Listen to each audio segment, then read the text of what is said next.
Hi everybody, it's Miss Rebecca. I am here to share a story with you. The title is Rumpelstiltskin as told by Paul Galdone.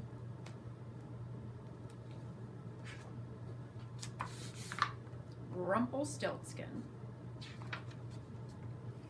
Once upon a time there was a poor miller whose only treasure was his beautiful daughter.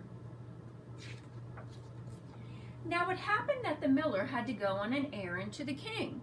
The miller wanted to make himself appear important, so he said, "I have a daughter who can spin straw into gold." "That is a marvelous art," replied the king. "If your daughter is as clever as you say, bring her to my palace tomorrow, and I will put her to a test." When the king said that, the miller regretted his boast, but he knew he must obey the king's command. As soon as the miller's daughter arrived at the palace, the king took her into a room which was full of straw. He gave her a spinning wheel and some bobbins and said, "Now set to work, and if by dawn tomorrow you do not have this straw spun into gold, you must die." He locked the door and left the miller's daughter alone in the room. There she sat, for she had no idea how straw could be spun into gold. As the hours passed, she grew more and more frightened. At last she began to weep. All at once the door opened and in came a little man. "Good evening," he said. "Why are you crying so?"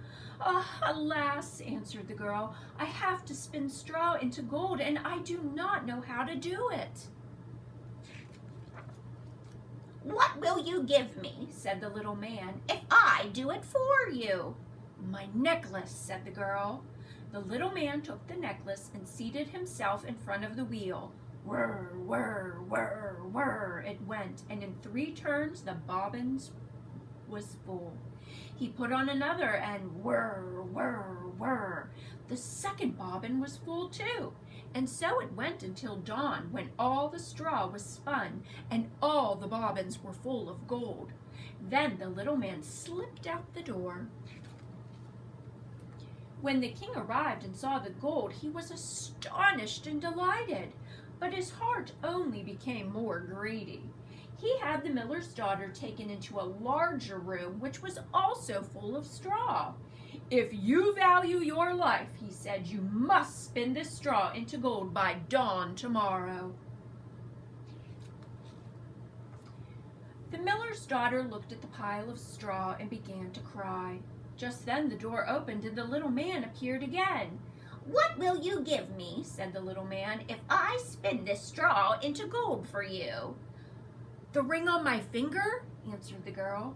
The little man took the ring and began to turn the wheel again. Whir, whir, whir. By next morning he had spun all the straw into glittering gold. The king rejoiced at the sight, but still he was not satisfied. He had the miller's daughter taken into an even larger room full of straw, and he said, "You must spin this too in the course of a night, and if you succeed, you shall be my wife." As he locked the door, he thought, "She may only be a miller's daughter, but I am sure I could not find a richer wife in the whole world." When the girl was alone, the little man came for the 3rd time and said, "What will you give me if I spin this straw for you also?" "I have nothing left of value," said the girl. "Then promise me, if you should become queen, to give me your first child." "Who knows whether that will ever happen," thought the miller's daughter. So, not knowing how else to help herself, she promised to give the little man what he wanted.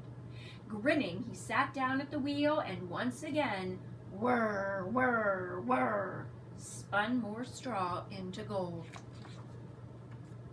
When the king came in the morning and saw all that gold, he arranged a grand marriage, and the beautiful miller's daughter became the queen. A year later, the queen gave birth to a beautiful baby daughter. She was so happy with the child that she never once thought about the little man.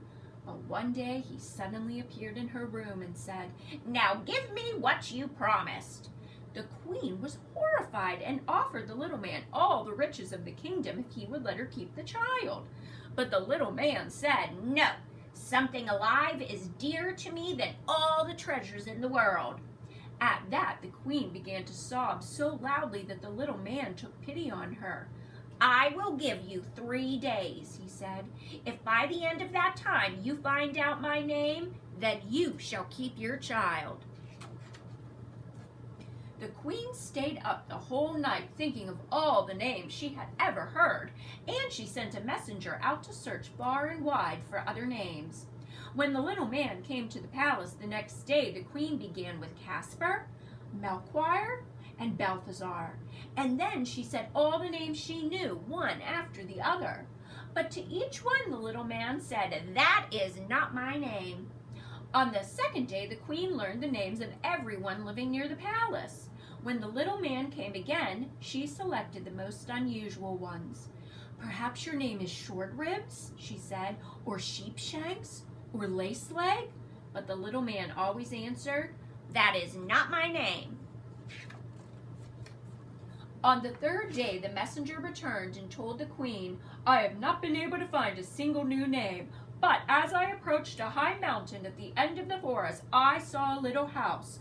Before the house a fire was burning, and round about the fire a little man was jumping. He hopped first on one leg and then the other and shouted, 'Today I brew, tomorrow I bake, the next day the young queen's child I take. Soon far and wide will spread the fame that Rumpelstiltskin is my name.'"